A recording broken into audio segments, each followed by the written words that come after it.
Ny mety toetry ny andro any an-dranomasina ny talata 4 aogositra 2022 amin'ny 9 ora maraina hatramin'ny alarobia 5 aogositra 2022 amin'ny 9 ora maraina. Foana fampitandremana mahakasika ny avy ny alondrano. Ho an'ny morontsiraka atsinanana. Tanjon'ny bombaomby hatrany amin'ny tanjona angotsy. Anorana malefaka indraindray. Ho avy atsimo antsanana ny rivotra ka ho 30 km isan'ora. Anonjabena herin-dranomasina. Avo ny onja 2.5 metatra. Hatratra 3 metatra indraindray any avaratry Vohemara. Tanjona angotsy hatramin'ny Manoro. Anorana tandrifon-drahona vitsy.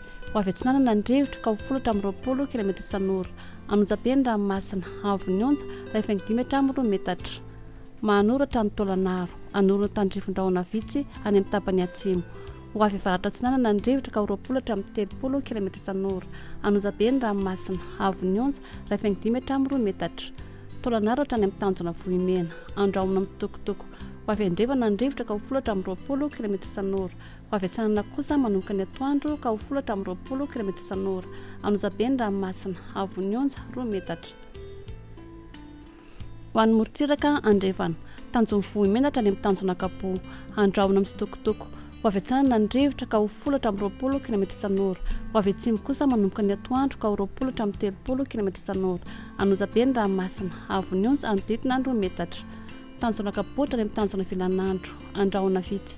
Ho avy atsimo ny rivotra ka ho 30 km isan'ora. Hahatratra 70 km isan'ora indraindray.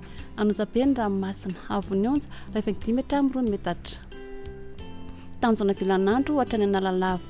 Andrahona any amin'ny tapany avaratra. Ho avy atsimo antsanana ny rivotra ka ho 30 km isan'ora. Ho avy andrefana kosa ny atoandro ka ho 20 km isan'ora.